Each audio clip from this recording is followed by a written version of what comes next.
Hello beautiful people! Welcome back to my YouTube channel. I just quickly want to say thank you so much for 16,000 subscribers. I love and appreciate every single one of you and thank you so much for being here. Today I'm going to do something a little bit differently. I posted this video on TikTok and it got a lot of attention. And after posting this story, I had one of my followers reach out to me wanting me to share their own experience.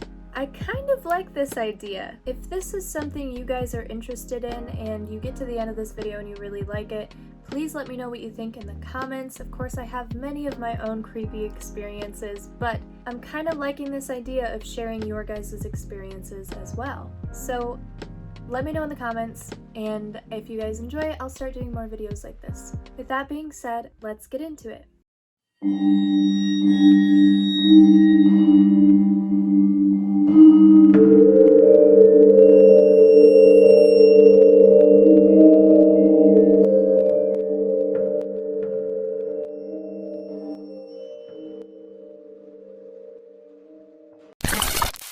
This submission came from Kaylie Willis. I'll be sure to include her social media tags in the description.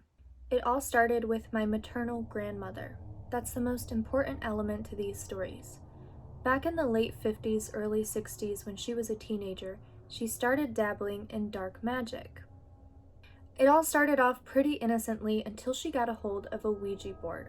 She started to mess with it in secret every night. Her parents were deeply religious and she would be in major trouble if they knew. Anywho, she was contacting spirits on the other side but didn't have a lot of experience. She was not prepared for these types of connections and was unaware of how badly it could get. She opened a portal, some type of doorway that opened her home to the other side. She didn't realize that she was also offering up herself to the other side. Over time, she became very unlike herself. To my great-grandparents, it seemed like she was in a trance. My great-grandfather called in a preacher, and as soon as he walked into the house, he felt it.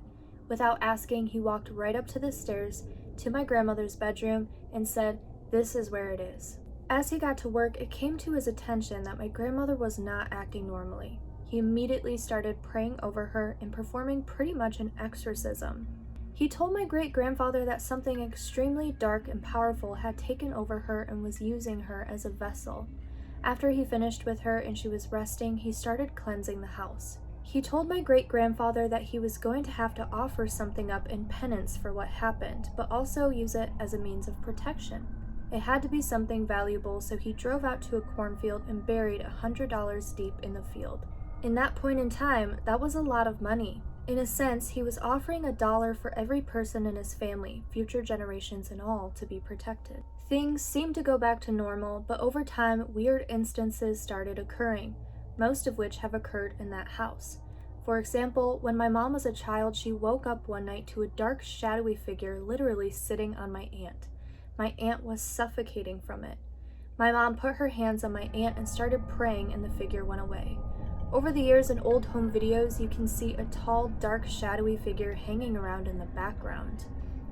Recently, my brother and his wife moved in with my grandmother, who has since inherited the house and has moved in, and he's actually staying in her old bedroom. He regularly witnesses things like the rocking chair in the room rocking, doors opening and closing, and lights turning on and off. There was also a mimic in the house once that looked and sounded like my mom, but would legitimately terrorize my cousins. I believe that something has gotten a hold of my family and attached itself in many ways. When I was a young child, my grandmother pulled me aside and told me, "You have an extremely sensitive spirit. Please always protect yourself."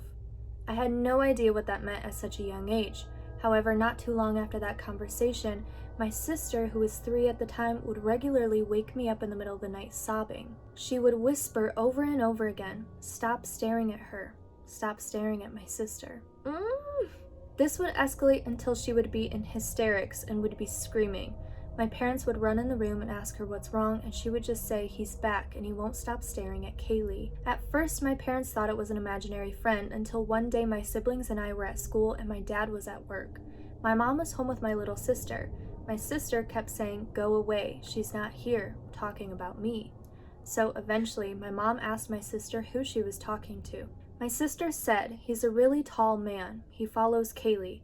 My mom said to her, "Kaylie's not here," and my sister answered, "That's why he's walking all over." Apparently, this apparition was looking for me. My mom asked my sister to show her where the man was. She took my mom out to the back, to which my mom said she could immediately hear twigs outside breaking as if someone was pacing back and forth in the area they were standing in. Another preacher was called in and the house was cleansed. This was a different house. Over the years, it had become blatantly obvious that something had attached itself to me and would not leave. I used to live with my best friend in high school. I opened up to her about all of this, but she never took me seriously. A lot of people don't. One day, I packed up all of my stuff and moved into an apartment with my friends. My best friend texted me the first night I was in my new house, and all she said was, "I'm scared." I remember asking her why, and she replied, "We're all awake in the house. We've locked ourselves in our rooms because we're petrified. Kaylie, it's looking for you." She told me that everyone in the house could hear furniture being moved around. When they all emerged in the morning, the furniture was haphazard as if someone was frantically searching for something. I will never forget her mom calling me and telling me I need to see a priest immediately.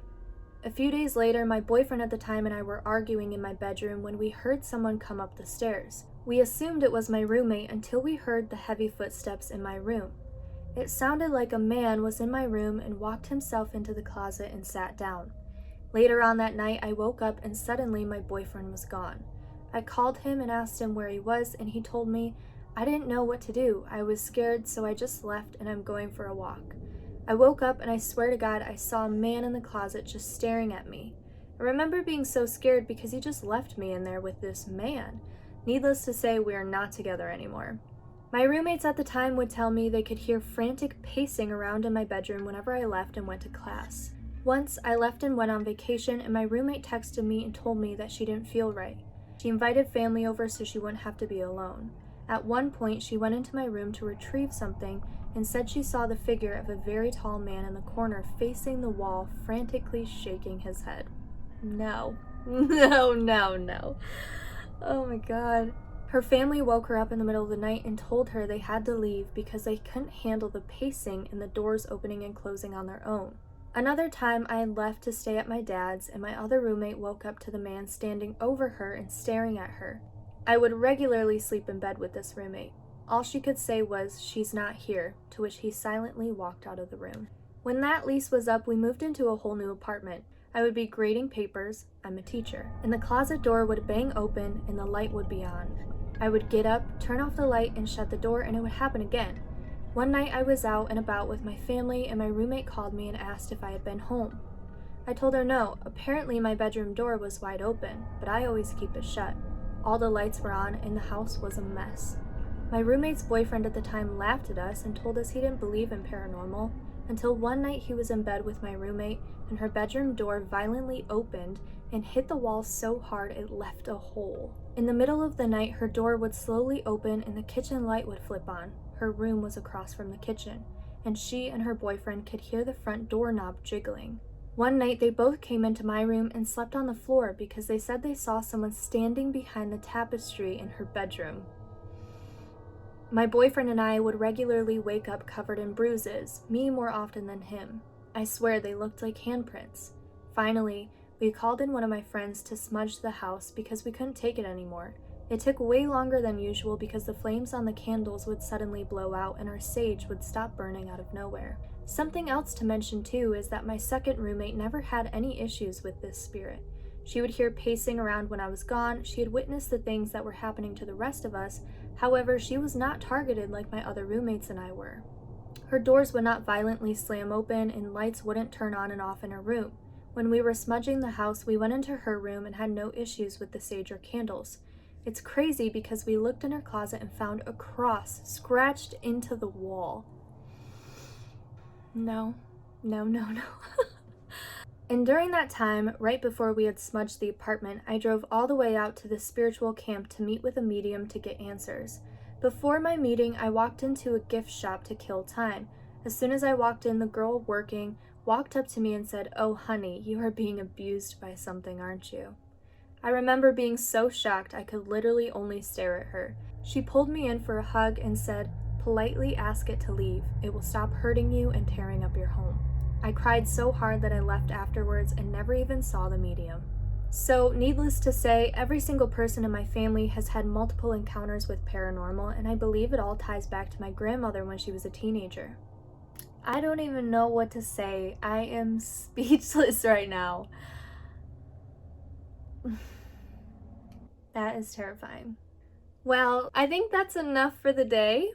If you enjoyed this story, please make sure to subscribe to my channel and turn on post notifications so that you get notified when I post. Let me know what you thought about this story in the comments below. I'm really curious to see what you guys think. If you'd like to share your story with me to either share here on YouTube or on TikTok, message me on my Instagram account. I'll have it linked in the description. But I just want to say thank you guys so much for being here. Again, thank you so much for 16,000 followers, and I'll see you next time.